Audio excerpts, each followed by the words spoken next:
Olá, investidores, muito prazer. Eu sou Humberto Alves da My Digital Coin e hoje eu vou fazer uma coisa aqui simplesmente inusitada na internet, uma coisa muito nova. Por quê? Porque eu vou pegar um conteúdo meu, assim, um conteúdo que é um conteúdo de qualidade, um conhecimento avançado, profundo, que são as aulas do Invest Pro, que são gravadas ao vivo para a nossa comunidade aqui, para o nosso grupo Prêmio. Eu vou pegar essa aula e vou compartilhar com você, você que está nos assistindo aqui no YouTube. E vou compartilhar, pessoal, já vou adiantando, sem querer nada em troca. Não quero saber seu e-mail, seu telefone. Cara, eu não quero nem que você se inscreva no nosso canal no YouTube se você não gostar das nossas aulas e do nosso jeito de ensinar, ok? Então, o nosso compromisso aqui é que você realmente aprenda um conteúdo de qualidade, um conteúdo profundo, que você tenha, né, essa oportunidade de fato de estudar de verdade sobre investimento. Então, eu vou pegar essas aulas do Grupo Prêmio e vou compartilhar elas com você, beleza? Então é basicamente isso, pessoal. Então, se você assistir essa aula e gostar muito, mas eu gostar muito mesmo, essa aula te agregar em alguma coisa assim na sua vida, deixa uma curtida, curte o vídeo, ok? E se às vezes o conteúdo ficar complicado demais, você não entender nada, deixa um comentário. Então nossa equipe aqui vai ficar de olho no YouTube. Se a gente perceber que tem realmente assim um comentário legal, joinha, a gente vai lá e tira a sua dúvida. Beleza, pessoal? Então espero de verdade aqui eu, estar podendo ajudar com conhecimento, contribuindo com alguma coisa, no seu conhecimento aí, seja como investidor, como trader, compartilhando um conteúdo que para mim é um conteúdo assim muito querido, um conteúdo muito especial, que são as aulas do Invest Pro que eu faço com muito carinho, ok? Então, meus amigos, é isso. Simplesmente fiquem agora aqui com essa aula magnífica do Invest Pro. Valeu! Eu vou mostrar aqui algumas coisas que a gente vai comentar hoje. Achei bem interessante, ó. E aí, daqui a pouco o vídeo está entrando aí e a gente começa. Eu vou dar uns 15 minutinhos para o pessoal entrar, então a gente vai fazer só uma introdução aqui. Mas hoje dá para a gente ver aqui esse relatório, né? Que é o relatório Alfabeto Econômico, que é show de bola. Depois a gente vai ver aqui o mercado na semana, tem algumas coisinhas que eu já destaquei aqui, ó. Corri para fazer as anotações.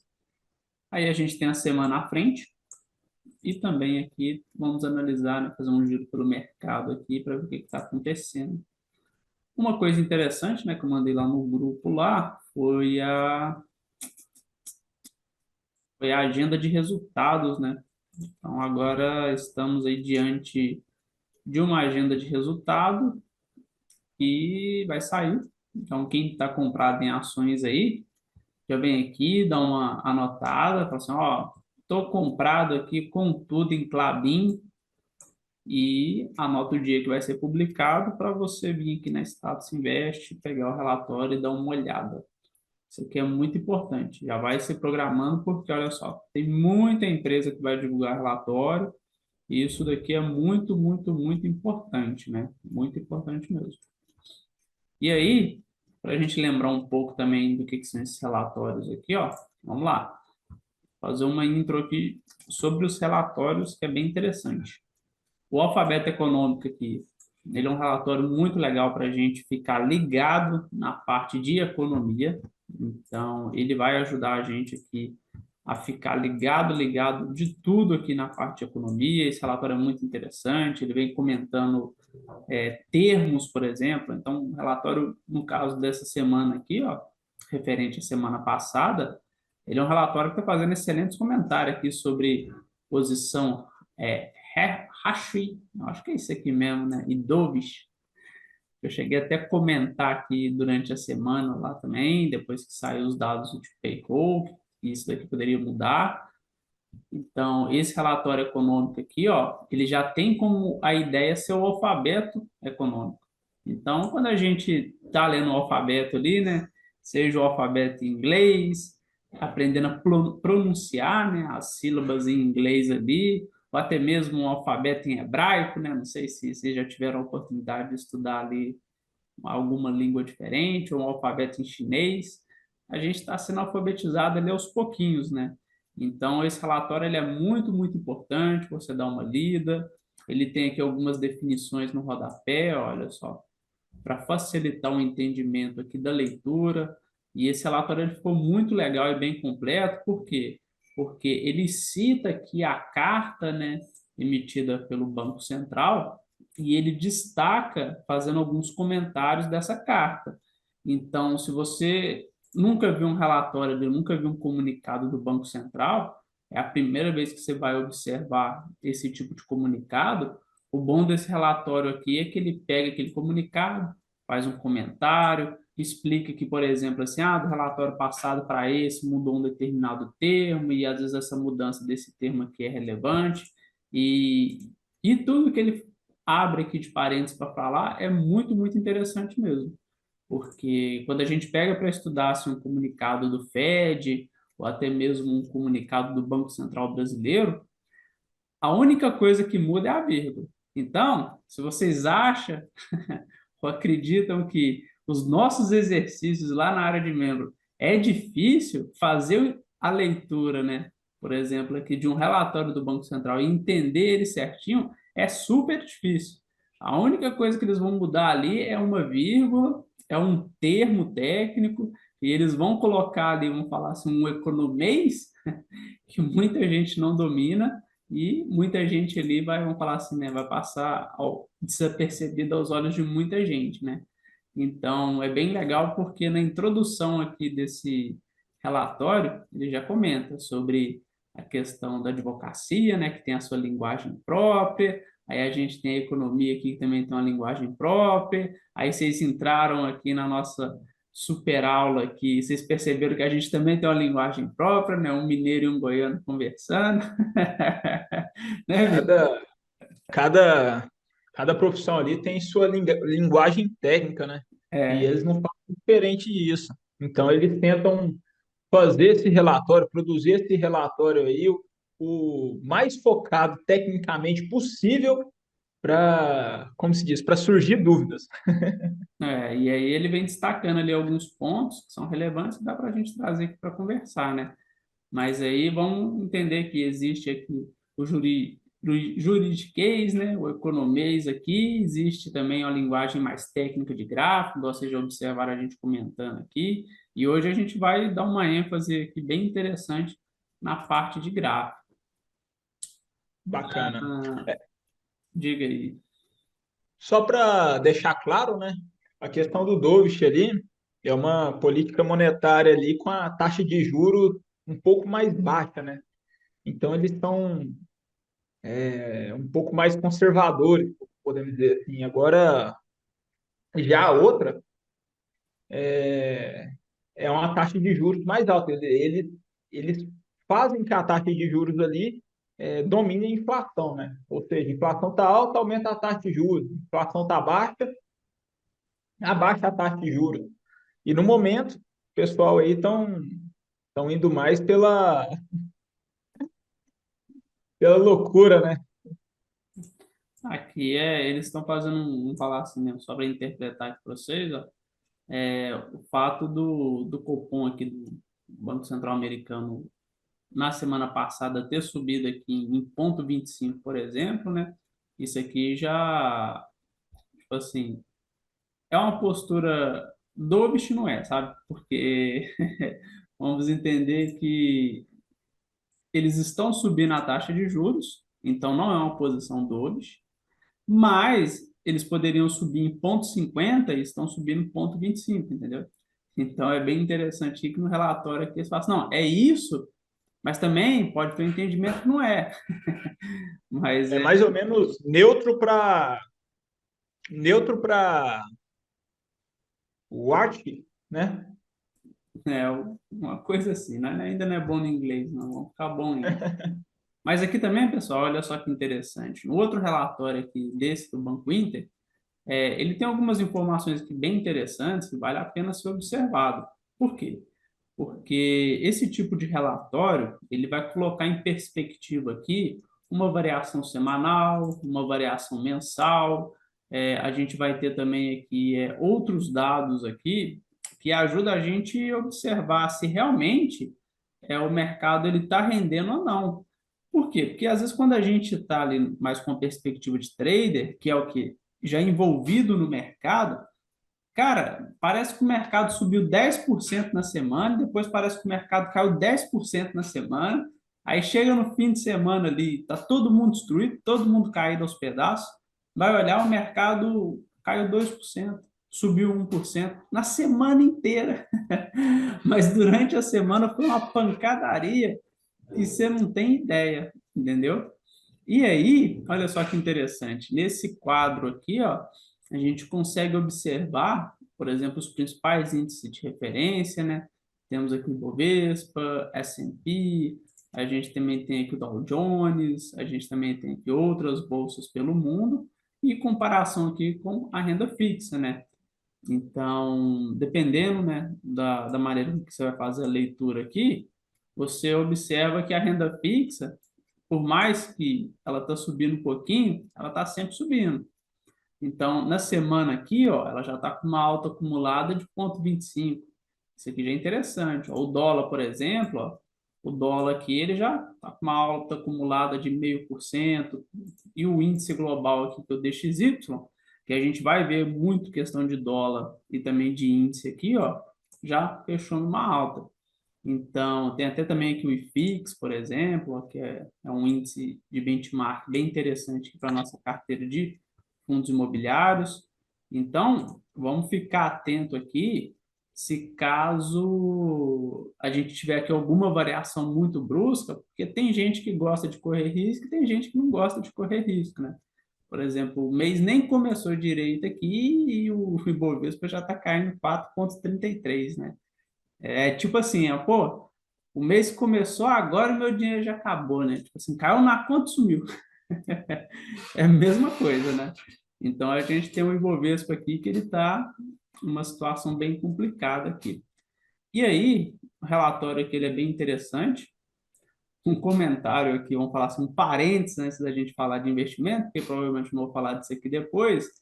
Foi isso aqui, ó. A gente teve o CEO da B3 aqui, falando sobre a parte mais de regulamentação para possíveis IPOs de times de futebol, ó. Então, a É gente bom. pode ter no futuro aqui clubes de futebol, né? Tipo assim, o maior de Minas, que é o Cruzeiro, aí tem um outro aqui também, que é o Atlético, e aí a gente tem outros grandes clubes ali, Corinthians, Flamengo, e por aí vai. Tem um outro lá também de São Paulo, lá, que é São Paulo. É E até, e eu acredito que isso daqui pode começar a trazer mais pessoas para a Bolsa de Valores, né? Então, talvez aquele amigo seu ali, o amigo não, né? Talvez um tiozão ali que gosta mais de futebol, né? E aí ele vai ver ali o seu clube sendo, já se transformando numa SAF, né? Saindo daquela ideia de clube. Quando a gente fala num clube tradicional, é o quê? É um cara de camisa social, com um botão meio arreganhado, calça jeans, fedendo cachaça, que é o presidente do clube, né? Aí vira uma SAF, aí já imagina um bando de empresário capitalista, aí vamos falar assim, o clube vai para a Bolsa de Valores, aí é um clube, vamos fazer um bando de empresários super capitalista, que parece que piora a situação, né?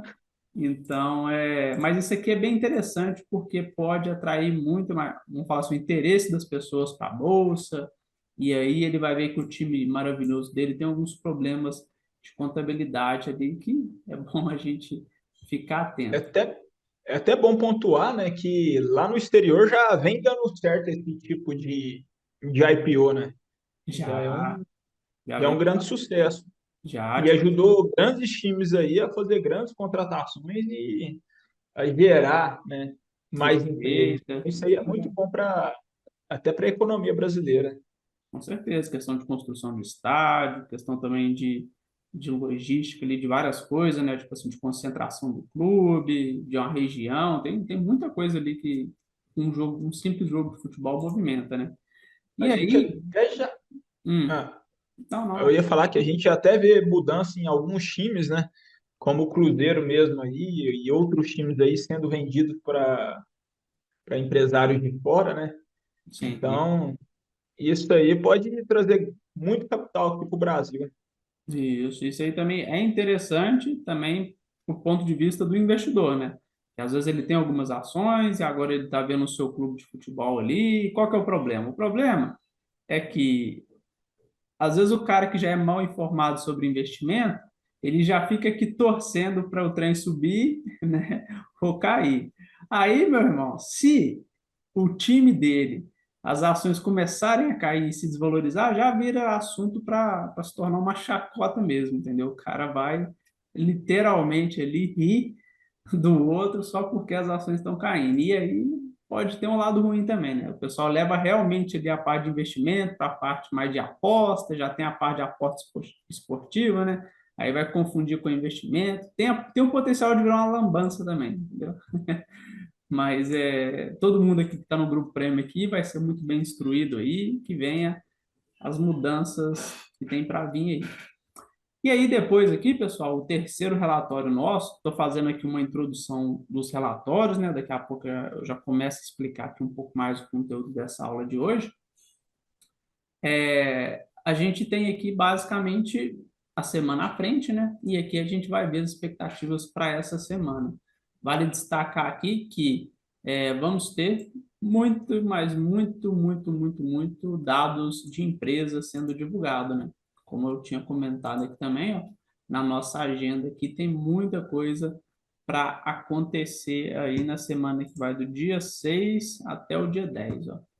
Então, do dia 6 até o dia 10 aqui, ó, Uzi Minas a gente tem na carteira, Multiplan tem na carteira, BBSE tem na carteira, Klabin eu acho que tem na carteira e só. Aí, se você tiver na sua carteira aí, já fique esperto. Mas na outra semana tem BPAC, por exemplo, que a gente tem na carteira, Eternit aí, ó, que subiu quase 40%, cara. Vocês têm noção do que é isso? A gente recomendou uma empresa, subiu quase 40%. BBSE também, ó, quase 40%. Tá tudo lá nas ideias de carteira, né? Uma na carteira de crescimento, outra na carteira de valor. Tipo assim, uma valorização absurda mesmo. Outras empresas que a gente tem aqui, se tu vê alguma aí, tu fala, hein, Pedro? Uhum. Até o dia 17 aqui, basicamente são essas aí. Tem Vale também, ó. Vale, ó. Relatório importantíssimo aqui, ó. Então, sendo divulgado o Vale ali, por exemplo, né? Vale é a empresa que tem mais peso no Ibovespa, né? Então, dependendo do que sai do relatório de Vale, a gente pode ter, né, um ajuste ali, uma correção nas ações, isso aí pode mexer com a cotação do Ibovespa para cima ou para baixo ali, ó. Mas aí, vamos fazer o seguinte, bora começar a nossa aula aqui e bora conversar sobre o que aconteceu. E aí, pessoal, é o seguinte, a aula passada eu já fiz uma boa introdução sobre inflação, sobre juros, a gente já explicou ali muita coisa que dava para acontecer, né? Como que aqueles indicadores influenciavam nas ações. E aí, agora, eu vou tentar destacar aqui, por exemplo, já que saiu, né, os indicadores, vão analisar eles e vão ver como que o mercado reagiu a isso, entendeu? Os impactos e também vamos discutir as oportunidades que isso daí pode trazer para a gente, beleza? Eu já fiz as minhas anotações, já fiz a leitura do relatório aqui, então vou fazer alguns comentários bem gerais, eu não vou vir aqui na letra minúscula e falar sobre isso não, mas quem tiver aí com o relatório, a gente deixou ele lá no grupo Prêmio, a Raquel mandou para a gente, pode pegar o relatório, pode dar uma olhada ali, se tiver alguma coisinha ali a gente pega e comenta sobre esse relatório aqui, só mandar aí no chat, ou manda no privado, manda no WhatsApp, manda pelos correios, manda sua dúvida aí do jeito que você quiser. E aí, pessoal, é o seguinte, ó, a gente tinha, eu cheguei até a comentar também no grupo Prêmio aqui, ó, no começo da semana, sobre esse finalzinho da semana, né, depois que saiu ali os dados do payroll, ó, quer ver, ó, isso daqui, ó. Lá na sexta-feira tinha saído os dados do payroll. E aí eu vou começar a explicar aqui um pouco dessa introdução, depois a gente aborda outros assuntos ali. Uma coisa que é interessante, pessoal, foi esse dado que foi divulgado aqui do payroll. Ó. Deixa eu mostrar para vocês aqui, ó, para vocês já aprenderem aqui como que faz para encontrar os dados do payroll, hein? Presta atenção aí, ó. Já anotem, tá com caneta aí, não tá? Ó, um site que a Crack. gente utiliza aqui, ele é muito, muito bom, é esse daqui, ó, Trade Economics, beleza? Aqui a gente consegue observar vários indicadores econômicos de vários países, isso aqui é muito importante, ó.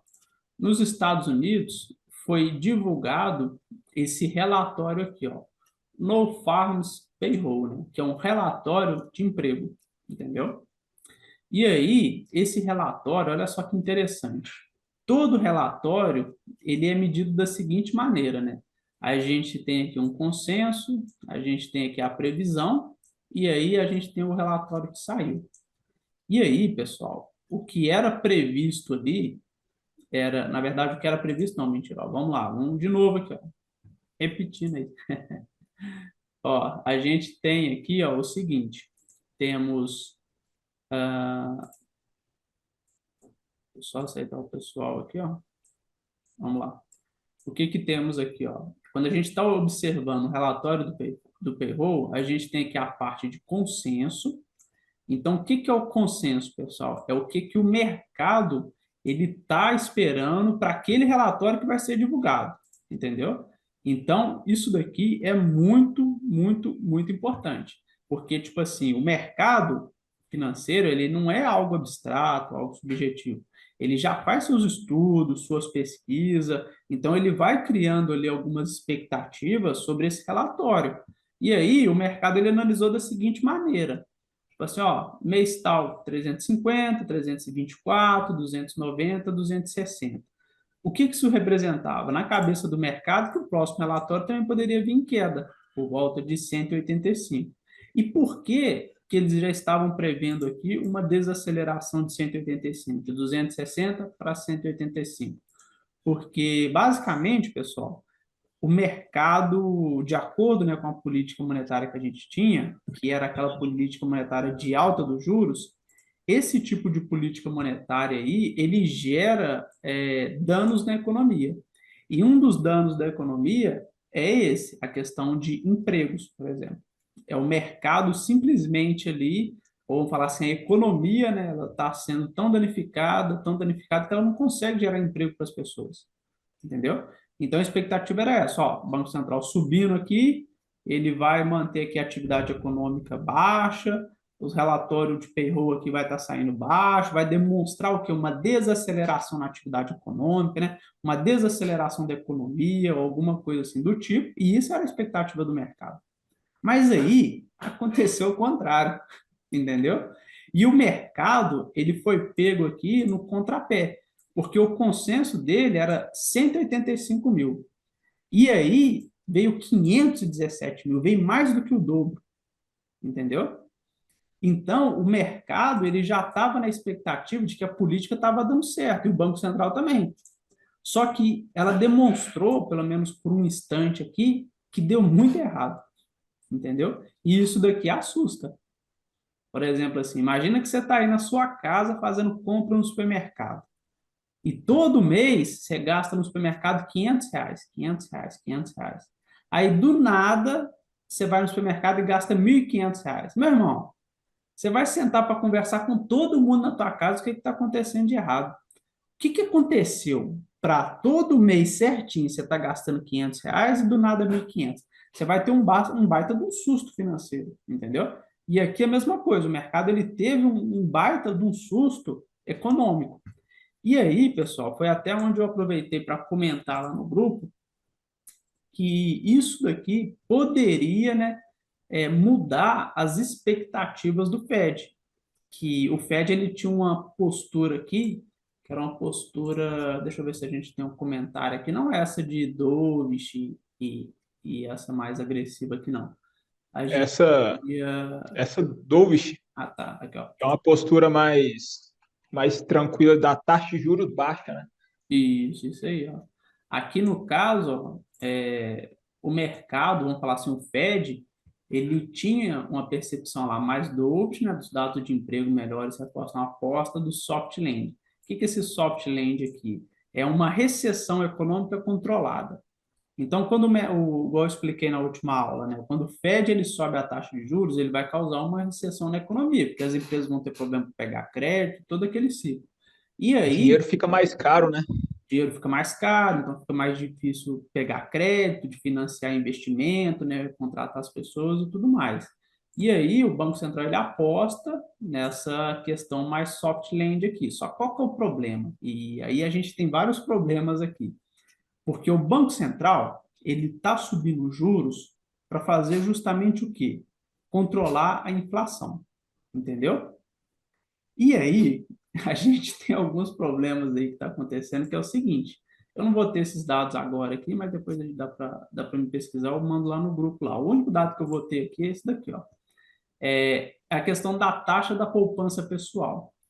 Esse daqui é um indicador que dá para a gente encontrar aqui no site desse Fred aqui, né, que é um dos bancos central, que reúne dados econômicos e tudo mais. Ele tem um banco de dados lá, e aí, o que que a gente observa? Que a poupança, que as economias mesmo das pessoas nos Estados Unidos, está muito abaixo, tipo assim, está nas mínimas das mínimas dos últimos 10 anos, para mais, entendeu? Então, tipo assim, imagina o pessoal que estava acostumado ali ter uns 5, 10 mil na conta corrente ou na conta poupança, né? Como se fosse uma margem de segurança. Agora, Uma, o dinheiro na poupança está em R$ 2.000. como se fosse uma reserva de emergência, né? Como se fosse uma reserva de emergência. Então, a reserva de emergência, por exemplo, do americano, está nas mínimas das mínimas. E isso daí vai fazer ele o quê? Sair de casa e procurar um emprego.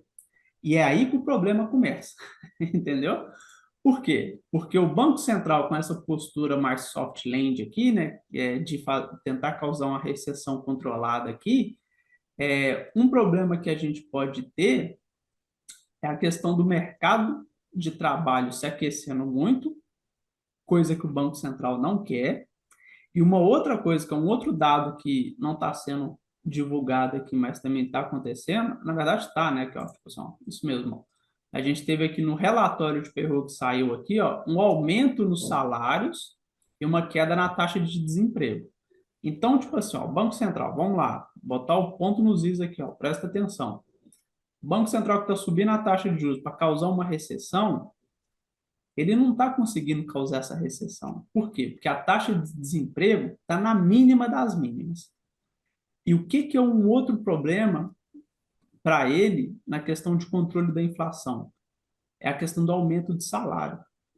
Porque se o salário das pessoas começam a subir, a inflação tende a se manter em alta, entendeu? E pelo que a gente está vendo aqui através desse relatório de poupança, as pessoas elas vão ir atrás do mercado de trabalho e elas vão procurar emprego. E quando elas começarem a procurar emprego e a brigar por emprego, a gente tende a ter um aumento contínuo aqui na questão do salário. E isso daqui é um problema sério para quem quer combater a inflação. Por quê? Porque se as pessoas estão ganhando mais e se tem mais dinheiro na economia, aquele que vende produto, simplesmente ele vai subir o preço. Ele não está nem aí. Entendeu? Pô, tá todo mundo ganhando mais, eu vou vender meu produto mais caro. Entendeu? E aí, a gente pode ficar atento, né, a partir de agora, aos próximos dados de payroll, aos próximos dados de atividade econômica. E aí, quando surgir esse tipo de informação na agenda, a gente vem e comenta aqui na nossa aula de terça-feira, né? Ó, de segunda-feira, beleza? Então, o que eu queria destacar aqui nesses relatórios foi basicamente isso, que os dados de payroll que saíram na sexta-feira não foram bons para o Banco Central, porque o Banco Central ele vai ter que seguir subindo os juros, e quanto mais juros ele subir, mais ele tende a causar uma recessão, só que ele não está provocando essa recessão, então pode ser que ele suba mais os juros, e se ele continuar subindo os juros para lidar com a inflação, né, dependendo de como o mercado de trabalho tiver, os salários podem seguir subindo e mantendo a inflação em alta. Então, vocês perceberam que a economia está toda desorganizada, entendeu? Então, tipo assim, parece que uma coisa que era para combater a outra está incentivando e está causando uma confusão muito grande no mercado. Então, é para vocês entenderem que o ambiente econômico que a gente está não é um ambiente econômico fácil de se entender. Então, quando vocês pegarem, por exemplo, esse relatório aqui, ó, tem até uma parte bem interessante que ele comenta aqui que é bem legal. Tipo assim, eu estava lendo aqui ele dá uma pergunta, né? Faz uma pergunta aqui, aí a resposta é não. Olha lá. Portanto, a resposta para a pergunta do parágrafo anterior é não. Aí ele inverte a pergunta, né? Fala assim, ó, então quer dizer que o juros vai ficar em tanto? Aí a resposta quer dizer também não. Então, isso daqui é para tratar do quê? Do nível de complexidade que a gente está. Por exemplo, aqui, ó, no caso do Brasil, para todo mundo entender que ele está bem mais fácil que da gente pegar a ideia. No caso do Brasil, a nossa taxa de juros se manteve em 13,75, ok? E aí, existem algumas coisas que podem acontecer que podem provocar uma queda nos juros, que é a questão de reformas. Então, por exemplo, aqui, ó, Reforma da Previdência, isso, ó, tem a parte de reforma. reforma tributária, reforma tributária, acabouço fiscal, Isso aí, ó. Tem esses dados aí que podem sair, que podem ser dados. bater meta de inflação, Isso aí, ó. Bater meta de inflação. Então, são coisas ali que o tá, Banco Central, tá ele no tá. último, Oi? tá no último. Mais ou menos? Não, né? Não, no último lá, na última folha. Ah, tá. Não, na última. Aqui no segundo parágrafo, no de cima. Uhum. Ah, tá. Beleza. Aqui fala sobre a questão do que pode fazer, né? A questão de reforma tributária, lá, novo arcabouço fiscal, discussão sobre meta de inflação, ó. Eu achei que isso aqui estava grifado, por isso que eu estava procurando. Aqui, ó. Então, tipo assim, são coisas que podem fazer com que daqui a um tempo a nossa taxa de juros caia, beleza? E a nossa taxa de juros caindo, isso aqui é bom para a Bolsa de Valores, entendeu? Porque caso contrário aqui, se a nossa taxa de juros se manter nesse patamar até o final do ano, isso aqui não é bom para a nossa Bolsa de Valores, entendeu? Os juros muito altos no Brasil dificulta muita coisa. E aí, olha só que interessante, ó, vou fazer um parênteses aqui, ó, para vocês entenderem que o assunto ele é bem complicado, mas vão pegar o jeito aí. Qualquer dúvida que vocês tiverem, anota, pergunta a gente aí que a gente responde. A gente tem aqui, por exemplo, a nossa taxa de juros em 13,75. O que aconteceu essa semana? A gente viu o Lula tentando atacar a taxa de juros.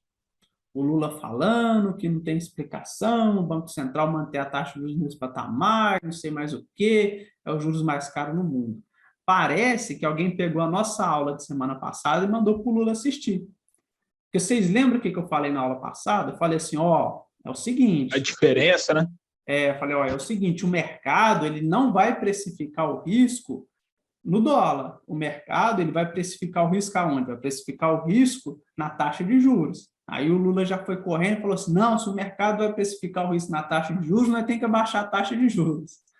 Foi só o Lula começar a falar da taxa de juros que uma outra taxa que começou a reagir foi a taxa de câmbio. Olha só. Então, não tem segredo, pessoal. Isso aqui vocês podem guardar, tipo assim, isso aqui é top demais.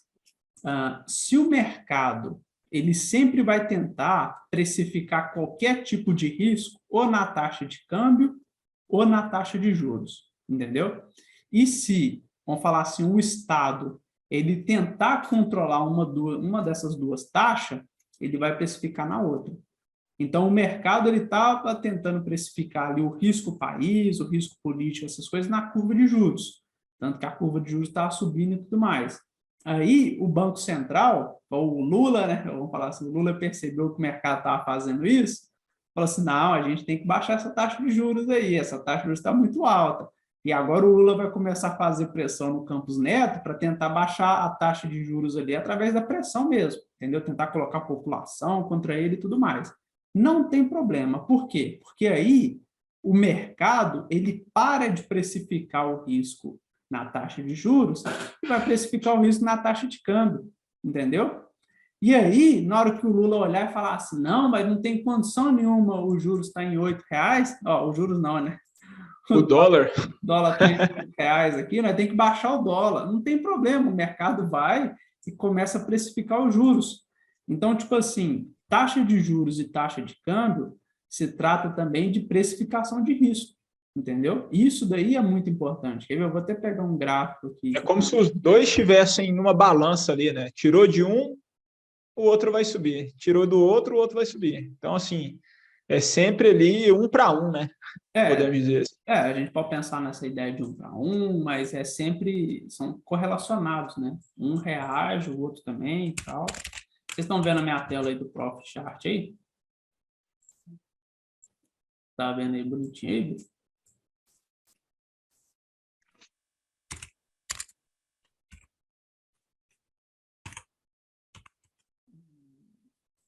Então, aham. Vou dar o Pro aqui.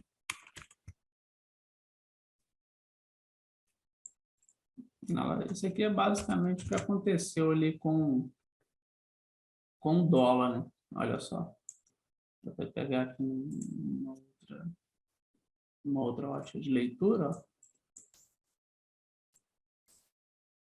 A gente tinha aqui o dólar, igual eu comentei, né? Poxa, do jeito que a gente tem aqui as condições assim, sem assado, o dólar ele pode começar a cair. Aí todo mundo, ó, bacana, né? E o dólar realmente caiu e veio testar essas mínimas aqui, ó. Olha só. Chegou até romper, né? Mas depois a gente teve ali, né, o dedão ali do Lula, né? E aí o dólar passou a subir, né? Chegou até a ter uma reação aqui bem forte, né? Para quem estava na mínima, por exemplo, ó, simplesmente virou aqui, subiu 4, 5%. Isso aqui é muita coisa para quem negocia assim, para quem precisa importar, exportar e tudo mais, né? Então, olha só que interessante, hein? Vamos lá. Igual eu falei, o mercado estava precificando todo o risco aonde? Na curva de juros. Aí o que o Lula começou a falar? Começou a fazer pressão ali em cima do presidente do Banco Central para ele baixar os juros. O que o mercado fez? Começou a comprar dólar. E se o Lula cismar de tentar controlar aqui o câmbio e a taxa de juros? Se o Lula cismar de controlar os dois, aí a gente pode ver, por exemplo, aqui, o que acontece com alguns países que eles têm problema tanto na taxa de câmbio, tanto quanto na taxa de juros. Por exemplo, aqui, um país vizinho nosso que tem problema na taxa de câmbio e na taxa de juros é a Argentina. Olha só, a Argentina simplesmente está com a taxa de juros em 75% ao ano, cara. Você tem ideia do que é isso? Tipo assim, eu acho que nem pirâmide está pagando 75% ao ano, entendeu? É um rendimento assim fora da realidade, é fora, tipo assim, do planeta Terra, entendeu? Tipo assim, é algo de Marte mesmo. Mas algo que ainda está acima da taxa de juros é a taxa de inflação, entendeu? Então, se o Lula ele conseguir controlar a taxa de câmbio e ele conseguir controlar também a taxa de juros, o mercado ele vai precificar todo o risco na inflação. Como? Você vai ver uma mágica acontecendo aí, que é os preços subindo para tudo quanto é lado, entendeu? Preços artificiais, entendeu? Ainda mais de produto importado, a gente vai ter muita dor de cabeça com isso. Mas esses componentes macroeconômicos, é importante a gente ficar atento, entendeu? Então, sempre que o Estado tentar intervir em um desses componentes, o mercado ele vai precificar o risco em outro. Naquilo que o mercado mais tiver liberdade, ele vai precificar esse risco. Isso aqui é super, super importante vocês terem esse tipo de consciência. Então, anote isso aí no caderno, que é muito, muito importante mesmo, porque podemos ver, né, desdobramentos daqui para frente sobre isso daí e não vai ser muito legal, beleza? Aquele E aí, negócio, né? uhum, O governo não dá conta de controlar todas as variáveis ali, né? E determinam ali a macroeconomia do país. não tem. Tipo assim, aí depois disso daí, não deu para controlar a inflação, aí começa a questão de emprego, né? Todo mundo ficando desempregado aí, e começa uma loucura atrás da outra. Então, sobre macroeconomia, é basicamente isso que eu queria pontuar para vocês. E aí, vamos ver aqui mais ou menos o que aconteceu aqui no mercado, no sentido de relatório aqui de empresas, né? Basicamente, a gente só teve uma, Eu destaquei aqui por quê? Porque esse é um fundo de investimento que está na nossa carteira, né? Na nossa ideia de carteira aqui, ó. Então, onde é que tem essa ideia de carteira? Ó? Ela está lá na descrição do Grupo Prêmio. Então, se você vir aqui na descrição do Grupo Prêmio aqui, ó, clicar aqui na ideia de investimento, por exemplo, você vai ter aqui a carteira nossa, que é a carteira de rendimento, ó. Na hora que você abrir ela aqui, a gente vai ter o fundo, ó, esse daqui, ó, ALZR11, beleza? O que aconteceu de fato relevante ali, ó? Esse fundo, ele adquiriu, né, através da B3 aqui, cotas de um outro fundo, ó. Então, olha lá, que equivalem a basicamente 98% do outro fundo ali, ó. Então, era um fundo menor, esse daqui comprou ele, e, na verdade, é 10%, né? Essa quantidade de cotas representa aproximadamente 10% das cotas totais do fundo. Ah, tá, isso mesmo. Então, isso aqui é bem interessante, ó. Eu gosto muito desse relatório aqui, porque quando a gente tem alguns eventos importantes, no mercado de fundo imobiliário, né, na parte mais de fusão e aquisição aqui, né, que é de fundos imobiliários também, ele mostra isso aqui para a gente. E aí, pessoal, basicamente de notícia assim, sobre empresa é isso que eu podia falar para vocês, não teve nada das outras empresas, né?